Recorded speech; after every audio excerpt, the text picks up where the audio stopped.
Everyone, and we are back with round number 12. Freya had to leave us, and the last rounds will be me and Pancham, also known as Martin Wagner here. Hi.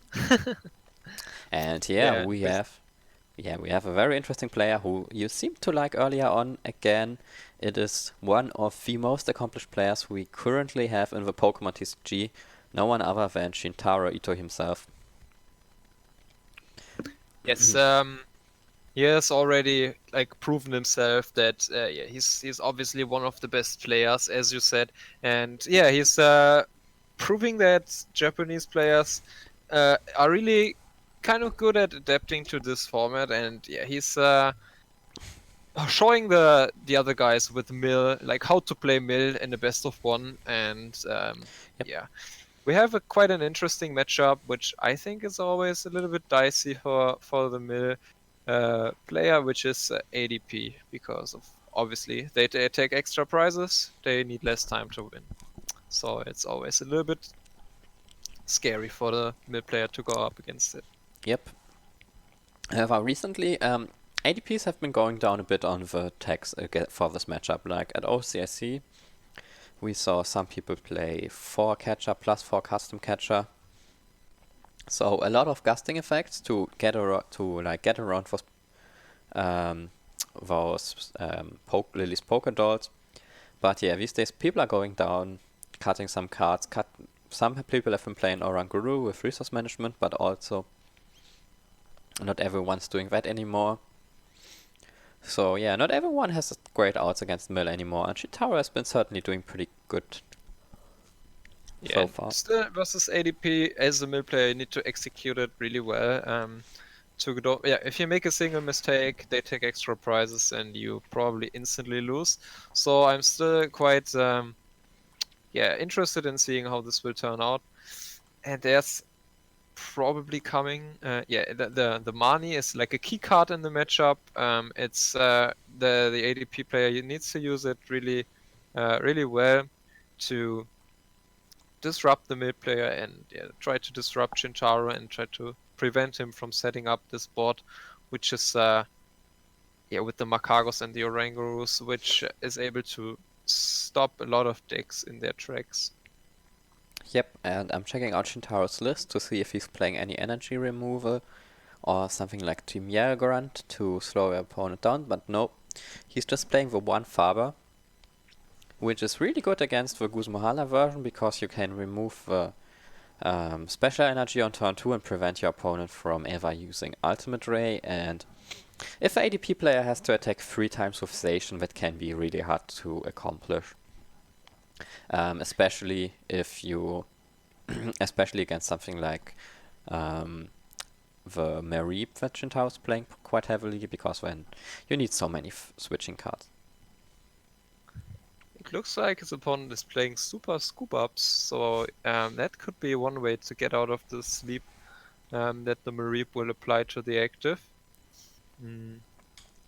Not a lot of players have been opting to play flip cards in their deck. Just that a lot of ADP variants have been trying to keep their consistency as high as possible. So flip cards have been going down a lot. So yeah, and also I like not playing energy removal in mill, because if you go second versus ADP, it feels kind of useless because you need to open the Yell Grunt. And after turn 2, you rather play, if they get the auto creation off, you rather play a Belelba and Bryceman than just give the energy back into the hand. So I like not including that and foregoing them for consistency. Yep. And I'm trying to look for his opponent, however I can't see the PTCGO name clearly, so it's hard to look him up. I'd like to I look at believe his he's list. called Gianmaria from Italy. From what I've been seeing on the sheet. So yeah, Gianmaria. Okay. Let me look at his list. And yeah, it's just the connection. We're getting the image from Shintaro, who's sharing it with us over Discord. So bear with us for the inferior quality of the picture. Yeah. However, I think having a great player like Shintaro from Japan on stream makes up for it. Yeah, we rarely get to see Japanese players play at all. Like the only event they play in regularly is like Worlds, and yeah, and they like obviously their own tournaments because they have their own qualifying system. So yeah, it's really interesting to see them here. Oh yeah, and his opponent seems to be playing a very aggressive build of ADP. He has 4 clay in his deck, and he's playing Super Scoop Up as well. So yeah, a very aggressive build here. Playing energy switches, playing clay and stuff like that. We've seen it early on, but it's not been very popular.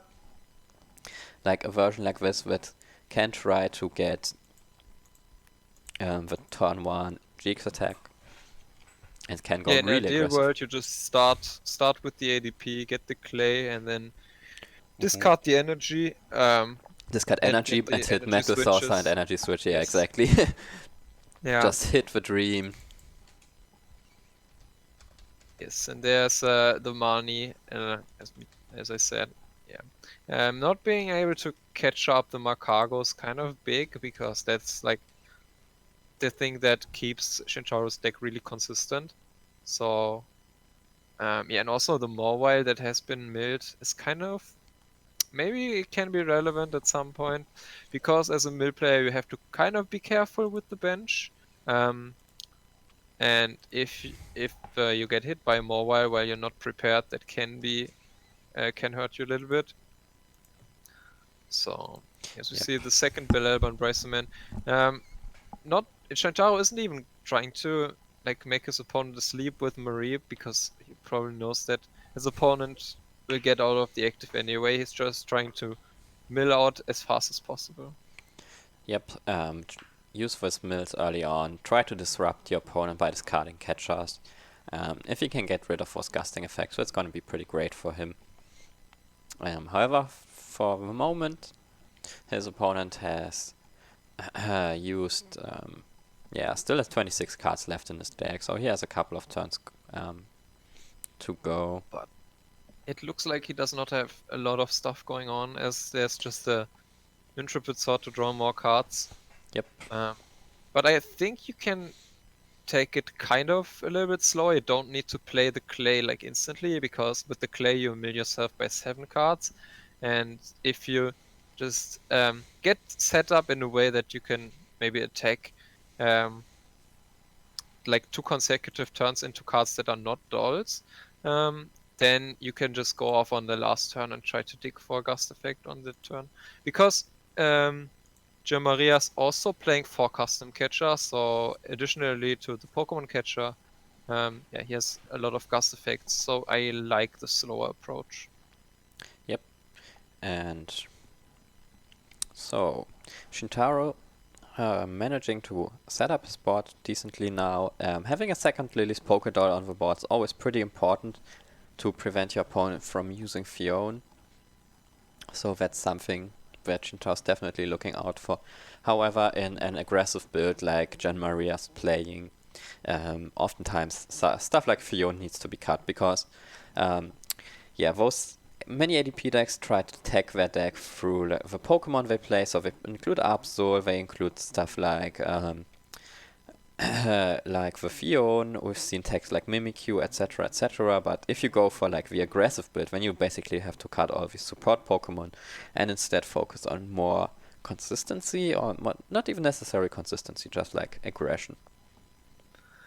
Yeah, now we're getting almost into scary territory. I think Gianmaria's are a little bit avoiding taking price cards a little bit because he's scared of Lieutenant Surge, but you have to take price cards eventually.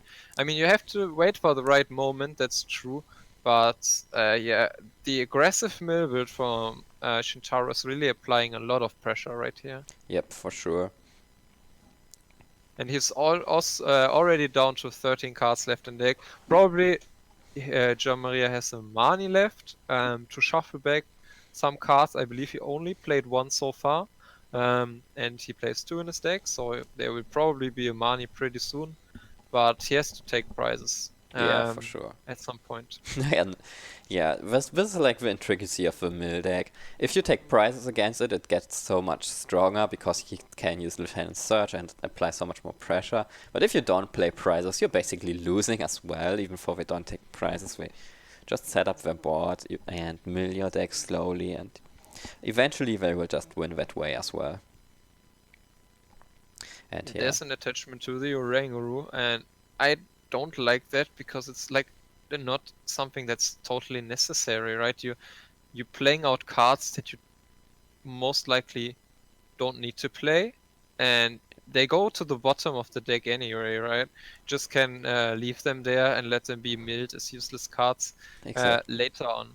exactly. That's a mistake that some players might be making because they used other shuffle draw supporters like Cynthia or something where they know that they need to thin out their deck before using a shuffle draw supporter to get better odds or fitting that. But yeah, this is not how it works with money.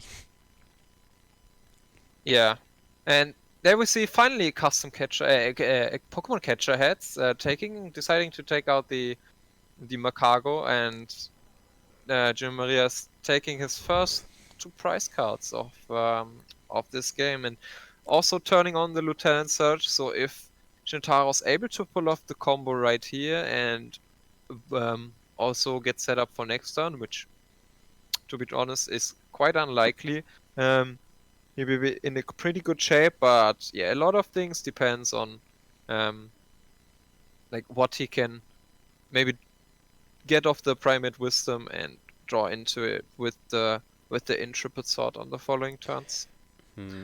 Yeah, I don't see Shintaro's Mewtwo yet.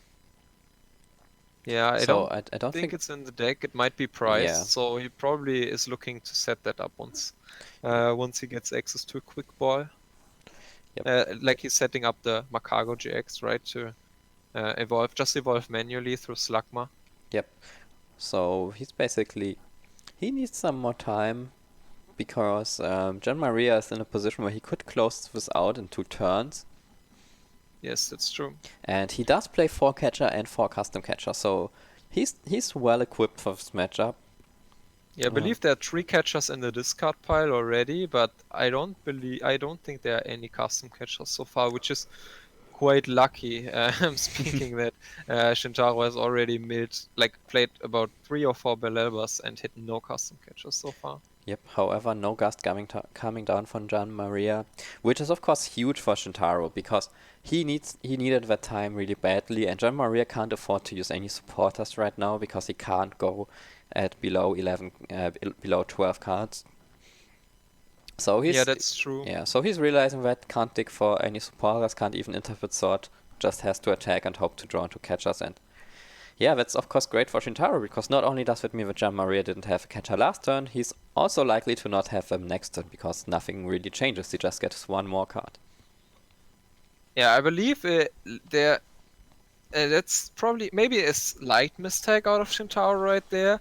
He has 2 Slugma in the discard pile and none left in deck, and yeah, he didn't play his Ordinary Rod just yet to shuffle anything back in. So yeah, if he doesn't get his Slugma down this turn, he won't be able to use the Macago GX attack on the following turn.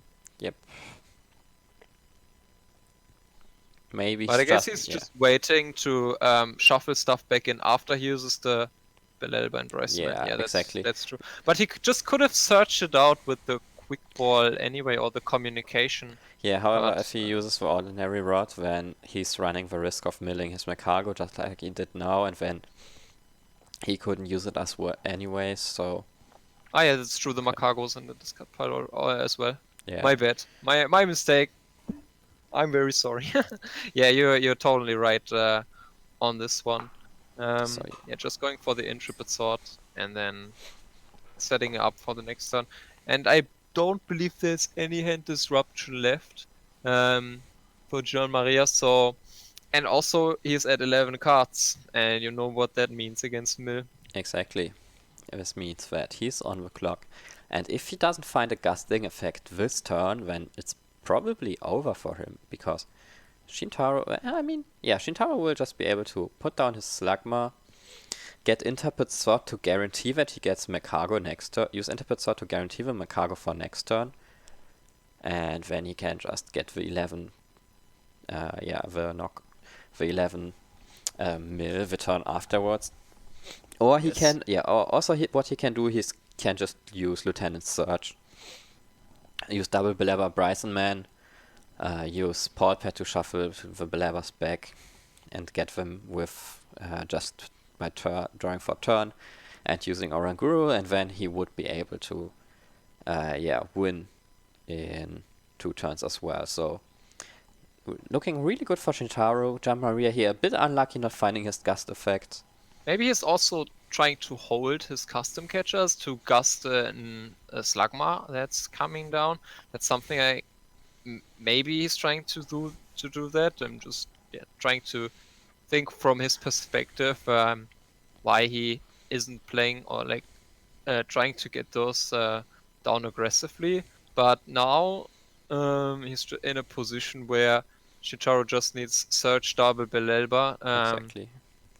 2 turns in a row, and he will win anyway without even using the GX attack.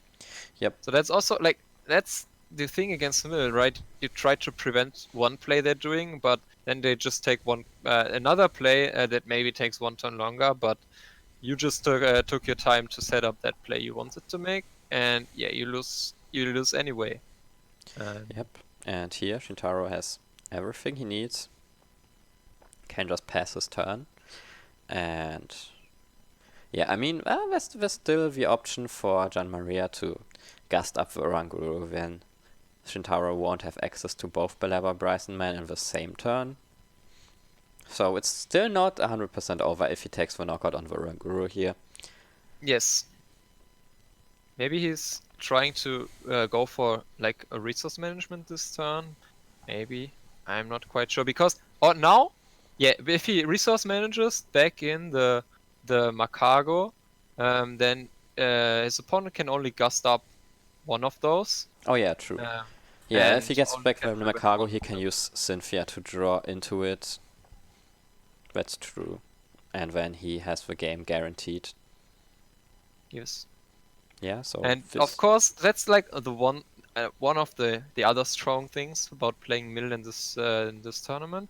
It's like you have access to your opponent's deck lists, right? And you can see exactly what they're doing, and you know essentially what the limits of your deck are. Yeah, exactly.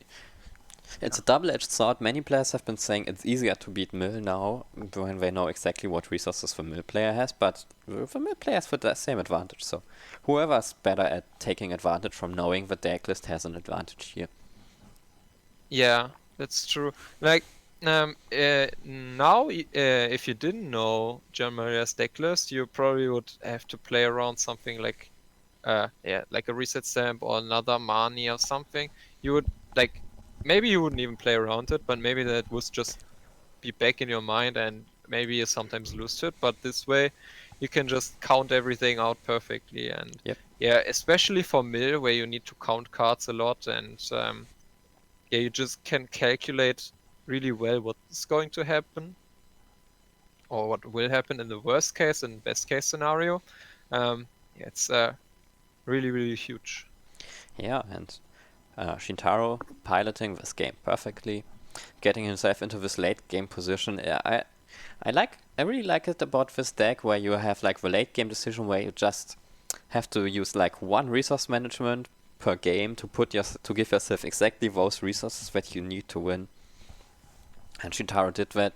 Now Gianmaria will be able to take out the Slugma here, finally finding a gust effect, but it will be too little, too late, because Shintaro can just draw a card and use Oranguru. The top 2 cards of his deck are both Belelba and Bryceman, and he already has the Lieutenant Search in hand. So yep. He will be able to mill the remaining 4 cards. Yep, and this means that Shintaro will be moving on to 9-3. And I think it probably was already announced that we're cutting one Swiss round. So we will only be playing 13 rounds because we had some time issues and also because the general points are lower than expected. So we will cut one Swiss round, and instead of moving people at 10-4 into day 2, we will be moving players at 9-4 into day 2. And players that started 2-0 in the last qualifier will move on into day 2 with 8-5. So Shintaro now being at 9-3 means that he earned himself a spot in the day 2. So I'm really excited for that. I'm really happy to see him do well because he's just such a high player to watch, to be honest. Yes. Yep. So this was round. This was round 12. So we have one more round to go. Exactly. I'm really excited for this, and we'll see what player we can grab and what matchup we can see for the last round, and Yep. obviously how it will end up for tomorrow, like how the standings will look going into day 2, and what players will have a pretty good shot at making top 8, and yeah, that's interesting to see. Yeah, we don't have that many options to pick from for our last featured match anymore. We have Todd Radcliffe, we have Stefan Ivanov, Bert Wolters, Brian DeVries, Jordan Palmer, Magnus Peterson, and Brennan Kammerman. But we already had Brennan quite a bit ago. And yeah, so we will look into them, check out what their scores are to make sure maybe we can find a win and in. Maybe we can show you someone who's in a good position for top 8. So stay tuned for that. And we will cut to a break and we'll be back with round number 13 as soon as possible.